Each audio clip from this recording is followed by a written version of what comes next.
Hi, and welcome to Watch It Played. My name is Rodney Smith, and in this video, we're going to learn the 1, 2, or 4-player game Undaunted 2200 Callisto, designed by Trevor Benjamin and David Thompson, and published by Osprey Games, who helped sponsor this video.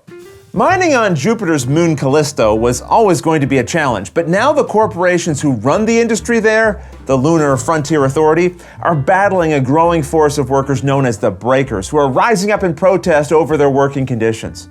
Choose your side, then join me at the table, and let's learn how to play. To set up, pick one of the game's included scenarios, either from this solo rulebook if you're playing alone, or from this scenario book if you're playing with 2 or 4 players. In this video, we'll assume we have 2 players and learn the rules for that mode of play, but I'll briefly summarize the differences for the solo and 4-player team mode at the end of this video. The scenario book includes 8 different scenarios to pick from, and you can play them in any order.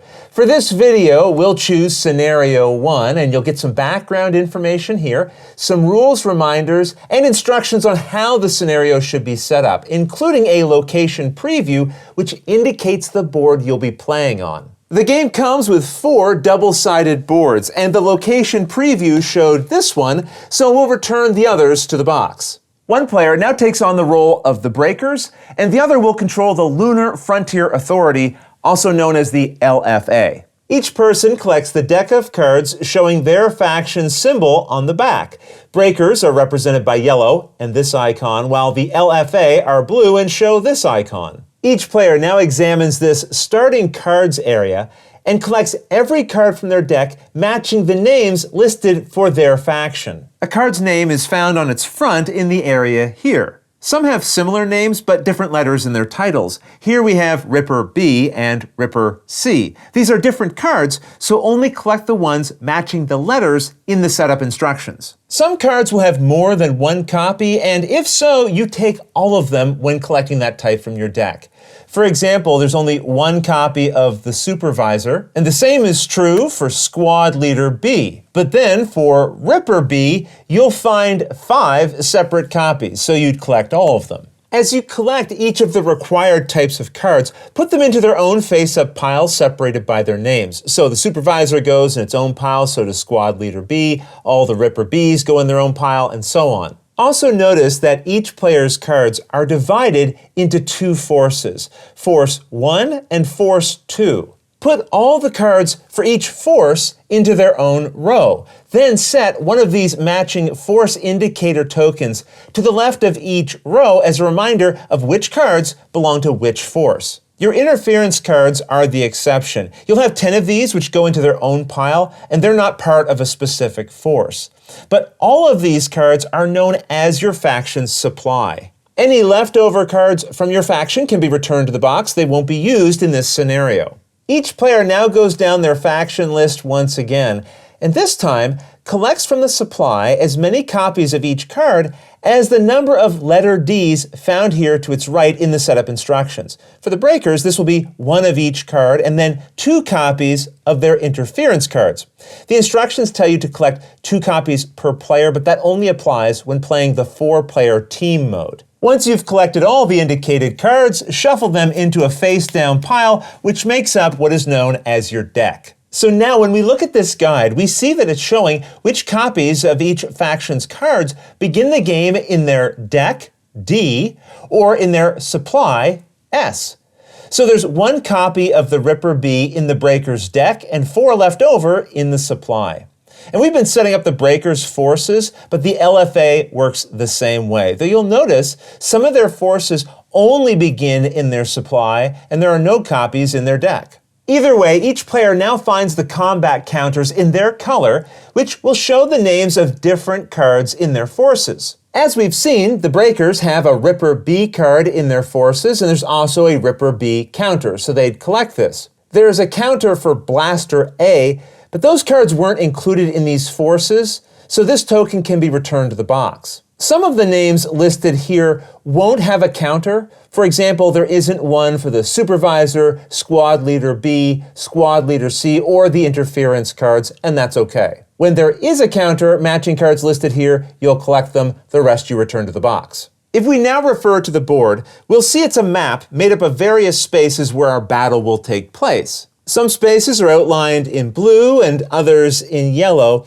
and each will have a value in their upper corners to indicate where the related forces should start the game. A legend found on the board will tell you which of the counters you collected should be put into each of the related colored spaces. For example, Ripper B, Survey Tech B, and Nail Gunner B all go in yellow's number 1 space, while these ones here go to yellow's number 2 space. Counters have a ready and a suppressed side, which shows diagonal lines, but all counters start on their ready side. The LFA is similar in that it also has 2 forces, and these related counters go into each of its starting numbered spaces. However, notice that this force refers to Artemis and this one to Vulcan. If we look at the LFA's starting cards, none of them are referred to as Artemis or Vulcan, but that's what these letters stand for. When you see an A, that refers to Artemis, and when you see a V, that refers to Vulcan. These cards don't have a standard counter. Instead, if any A, Artemis, or V, Vulcan cards are included in your forces, you'll collect the related mech standees. The game comes with a variety of mechs for the LFA and vehicles for the breakers, but the breakers won't be using their vehicles in this scenario. Looking at our legend once again, we see that the LFA will put these counters and these mechs into each of their starting numbered spaces. And we can see that both of these forces actually begin in the same space as indicated here. Also, for this video, to make it easier to see the mechs, I'll just remove their bases and lay them down like this. Each player should now collect what are known as the double-sided control markers in their color, showing their faction's icon on one side, known as its control side, and what is known as the scouted icon on the other. Check the spaces of the map for icons showing either of these symbols and then place the related tokens there. And notice that only the LFA starts with any of their tokens on the control side. Near the board, set the game's included dice and these rings, and then check this area of the board. Here, it indicates which faction begins with this initiative token, the LFA. They'll put this in front of themselves with their icon face up. And that's the setup.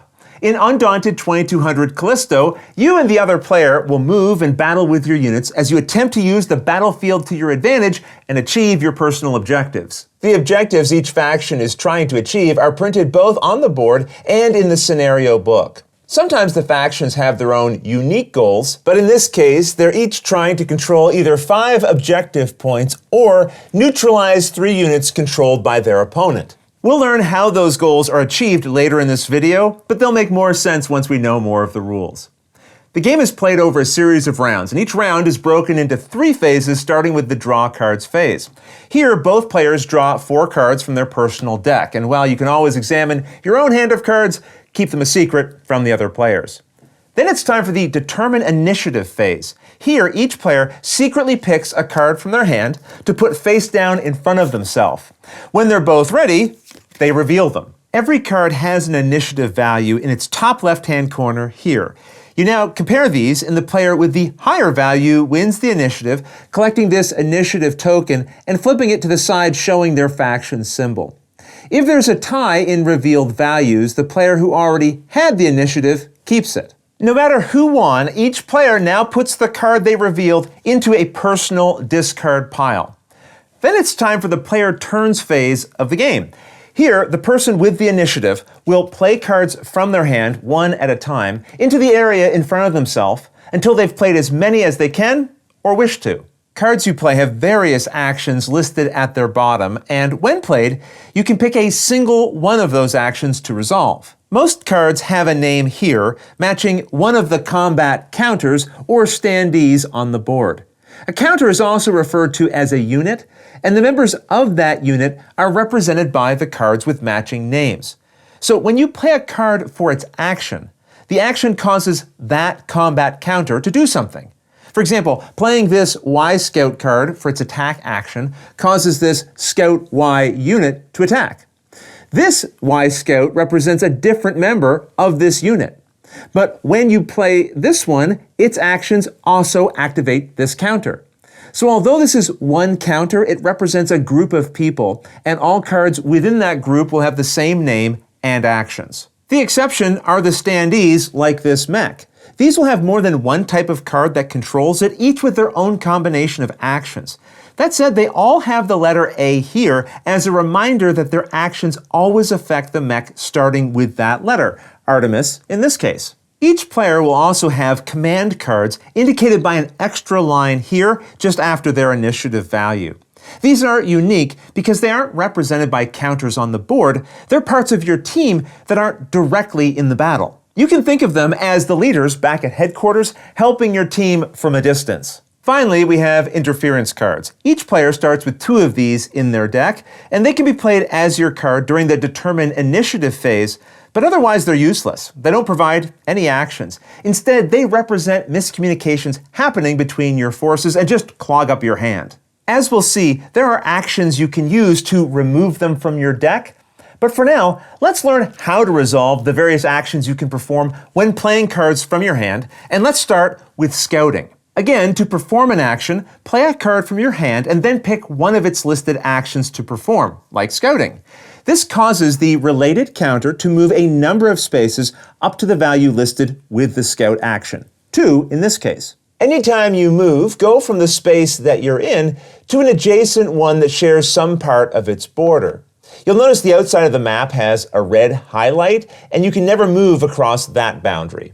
A space with a dotted line, and this icon represents a higher elevated space, but that doesn't stop movement, so I can continue and move here. When scouting, if any space you enter during your move doesn't have one of your control markers, you add one with this scouted side face up. This will be important later, as we'll see. However, for each control marker you add this way during a scout action, you then move an interference card from your supply directly to your discard pile. During the game, anytime you would run out of cards while drawing, you stop and reshuffle your discard pile into a new deck and then continue drawing as required.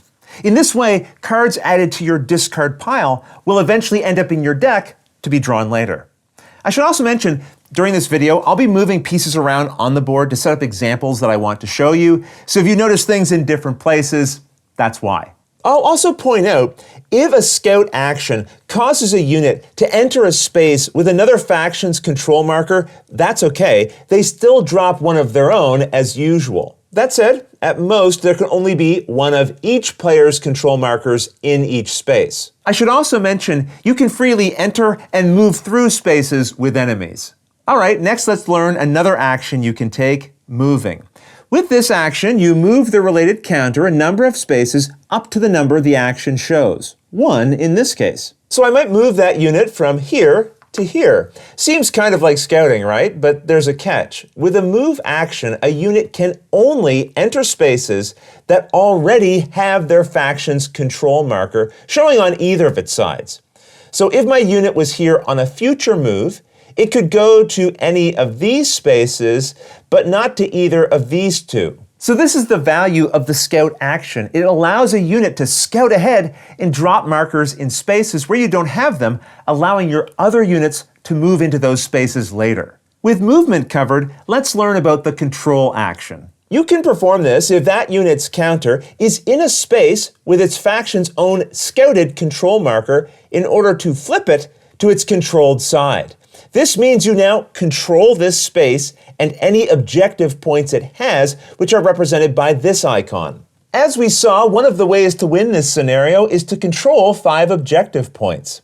Since the LFA starts the game with a control marker on its controlled side in this space, which is worth 2 points, by controlling this space as well, they now have a total of 3 points. Just be aware, you can perform this action in a space with an opponent's marker already set to their control side, but if so, just flip theirs to its scouted side and yours to its controlled side.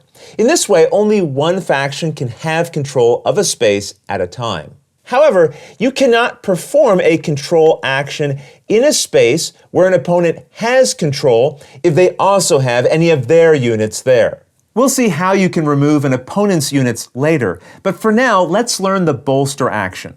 Here, you check the action's value. Then you take up to that number of cards from anywhere in your supply and add them to your discard pile. Remember, the LFA didn't start with any of these cards in their deck, so if they want access to the actions on them, this is how they do it. Although Bolster adds cards to your discard pile, we now know that when your draw pile runs out, the discard pile gets shuffled into a new draw deck, which will now include those new cards. And getting extra copies of the same card in your deck means that there will be more chances to take actions with that unit during the game. If a Bolster action also shows a letter, it means only cards sharing that letter can be moved from the supply to your discard pile.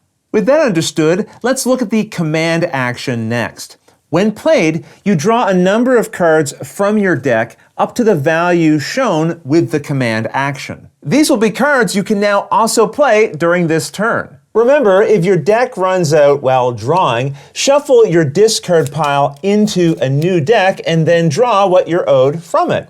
But when you reshuffle your discard pile during the player turns phase, don't shuffle in the cards you've played in front of you so far this turn. Now let's learn the Inspire action, which shows a value and a letter. Resolving this allows you to collect up to that number of cards from the ones you've played so far this turn back into your hand that also show that letter. This will give you the opportunity to play this card again during this turn. Next up, we have the Pathfinding action. This will show a value and letter. Pick any counter you have sharing that letter and then create a path of adjacent spaces from it up to the number on that action. But don't move the counter itself, just create a path. So maybe I'd create one like this, 1, 2. In each of those spaces that doesn't already have one of your control markers, add one to it with the scouted side face up. Then for each marker you added this way, collect an interference card from your supply and add it to your discard pile. During the game, if you ever need more interference cards than are available in your supply, just take as many as you can. So pathfinding is similar to scouting, except you don't move any of your units.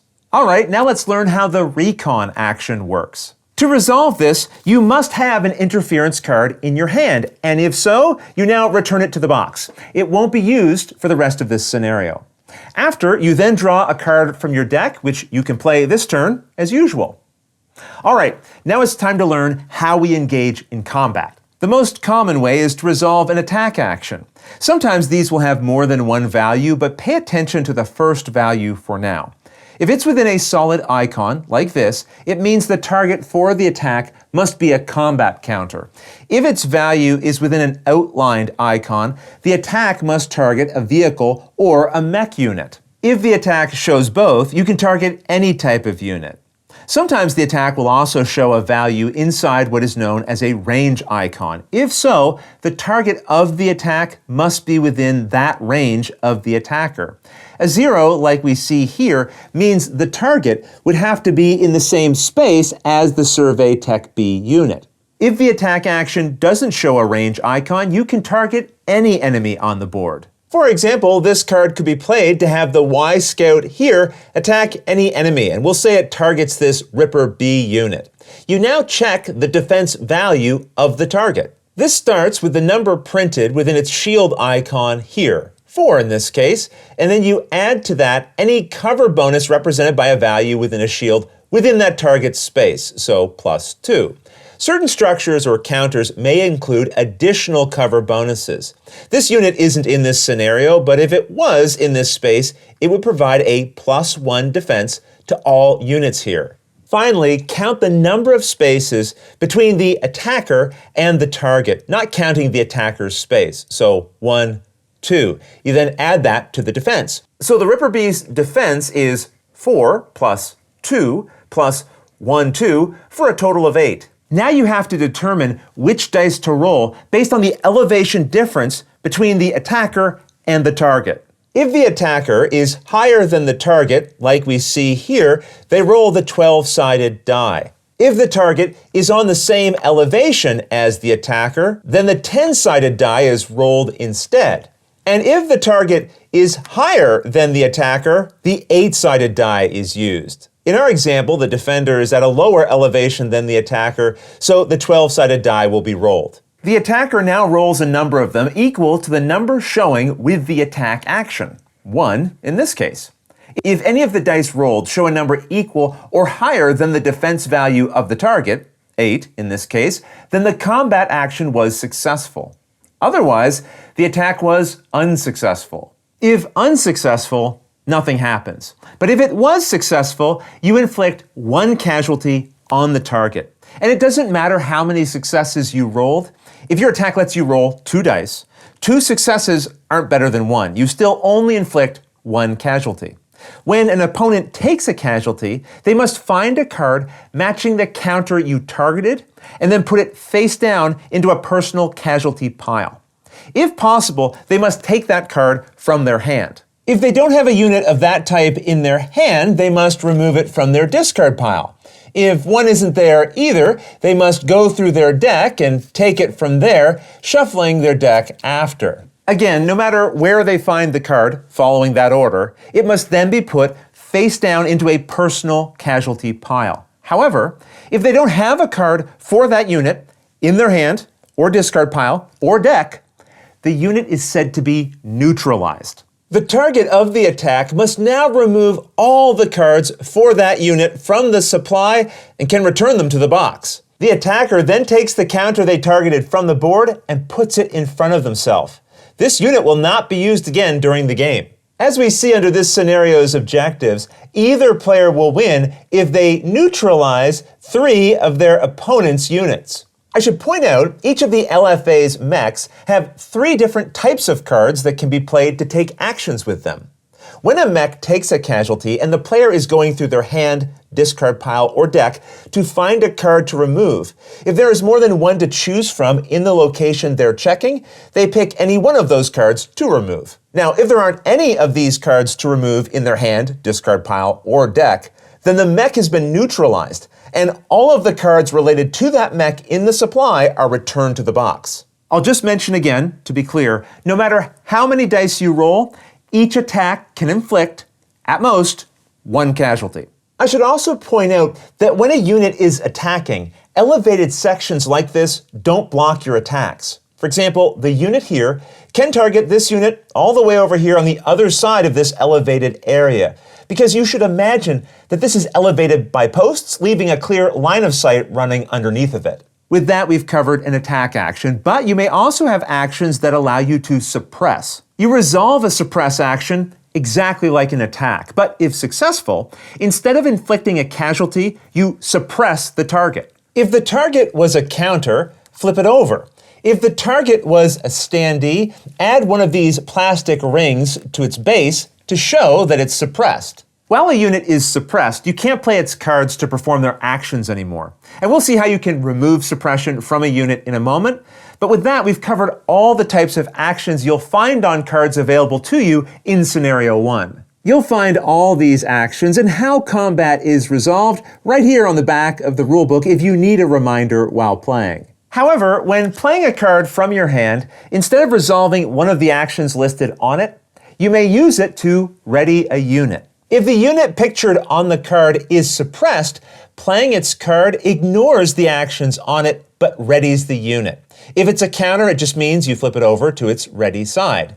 If it's a standee, you remove the suppression ring from its base. And finally, there's one last way to use a card when you play it. You can return it back to its position within your supply. This is known as Hunkering Down. That card will no longer be in your deck until you use a Bolster action to take it back from the supply. But you might remove cards this way in order to increase the chances of drawing other cards you already have in your deck. Just know you can't use Hunker Down to put an interference card back in your supply. These are only removed with the Recon action. Okay, with that we've covered all the ways you can play cards. Once a player with the initiative has played as many cards as they can or wish to from their hand, all the cards they played and any they have remaining in their hand are put into their discard pile. They can't save any cards they were still holding. The player without the initiative then takes their turn in the same way, playing cards from their hand. And when they're done, the round ends and you start a new one, beginning with the draw phase. And rounds will continue like this until either player achieves their objective for the scenario. As soon as that happens, the game immediately ends and that player wins. You don't finish playing out the round. You're then ready to set up the next scenario. Later scenarios will use different maps and units introducing new rules, and I'll take a moment and go over those with you now. Some maps introduce bridge spaces which will have an elevated bridge portion known as a deck, marked with this symbol. The rest of the space represents the unelevated section below it, known as the foundation, which you should imagine as one large space. In other words, a unit here is really considered to be anywhere within these portions of this space. So again, a unit in this unelevated portion is also adjacent to this unelevated space. The elevated portion of a bridge space, again referred to as the deck, will either connect to another deck or to an elevated space known as its support. Units can only enter and exit a bridge's deck from its connected support space, or from a bridge space that's clearly part of the same bridge like this one is. But you can't move directly from a deck down to its foundation or from its foundation up to the deck. Also be aware, once a space is scouted, all the elevations within it are considered scouted. During combat, when counting range, a bridge deck and its foundation count as a single space. So range counted from here to here is a distance of 1, 2. But be aware, units on a deck cannot attack units on the foundation of its same space and vice versa. This includes foundations of the same bridge if it continues into another space. So a unit here can't attack units here either. Some maps will have door icons like this, which begin the game with one of these door tokens on them. This marks the door as closed, and units can't move or attack through a closed door. Certain spaces of the board will contain special equipment represented by this symbol. Vehicles can't use equipment, but while a counter is in this space, that unit can play one of their cards, ignoring its actions, to instead resolve the equipment effect. The scenario for this map explains that when you use that equipment, it allows you to open one of the doors. Another way to open a door is to perform an attack action against it with a unit in a space on its border, using the value here as its defense. If you're successful, the door is broken. No matter how you open a door, you return its token to the box because it can't be closed again. Units can move through an open door, but they still can't attack through them. In addition to door markers, the game comes with a variety of other markers representing people and structures. The scenario will explain how they're used, and when you encounter them in your game, refer to this section of the rulebook on page 11 for more details. During other games, you'll find spaces of the board marked with this symbol, which indicates that standees can never enter them. If a space is marked in like this, it's known as a restricted space, and no unit of any kind can enter it. But distance can still be drawn through it, for example, when you're attacking. In some scenarios, you'll find vehicles that show this icon with their actions. This means that when moving as part of the related action, you can take up to that number of your counters from the space it's moving from to the space it's moving to. In later scenarios, you'll have units with counters that start in your supply and don't begin in play. Anytime you take a card action, but its piece isn't on the board yet, first find it and then place it in the space showing its force's icon. Then perform one of the actions showing on its card. Speaking of actions, here's one you'll encounter later called Guide. In this case, we see that it must target a unit showing the letter A. Let's say we chose this one.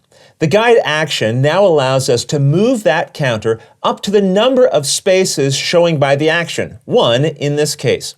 All the spaces you move into must already be scouted or controlled by your faction, and you can't guide a unit that's suppressed or use a guide action to unsuppress it. Some attacks found on units in other scenarios will show these area attack symbols. This means rather than target a unit, you target a space, following any range rules as normal. You then resolve a separate attack roll against each valid target there, ignoring any of your own units. For example, this attack has a solid background, so it can't target enemy standees, but would target all other enemy units in the chosen space. Some units can perform a pulse attack. You resolve these like a normal attack, and if successful, they cause a casualty as usual, but then you may choose to move the attacked unit. It must go into an adjacent space that their faction has already scouted. And if they had been suppressed, they're automatically readied by this move. Also, if one of these civilian markers had been in its space, it must be moved with it. And you'll learn more about civilian markers in the scenarios that use them. I'll also point out the scenario book provides rules for campaign play, allowing you to chain several scenarios together to determine an overall winner across multiple games. You'll also find rules for games with 4 players, allowing you to play in teams of 2. There's even an included solo mode with its own rules and scenarios that allow you to play each of them as either the Breakers or the LFA. But all of those rules I'll leave for you to discover on your own. Otherwise, that's everything you need to know to play Undaunted 2200 Callisto. If you have any questions about anything you saw here, feel free to put them in the comments below and I'll gladly answer them as soon as I get a chance. You'll also find forums for discussion, pictures, other videos, and lots more over on the games page at Board Game Geek, and I'll put a link to that in the description below. And if you found this video helpful, please consider giving it a like, subscribing, and clicking that little bell icon so you get notification anytime we post a new video. And if you'd like to support us directly, you can join our Patreon team, which I'll have linked below. But until next time, thanks for watching.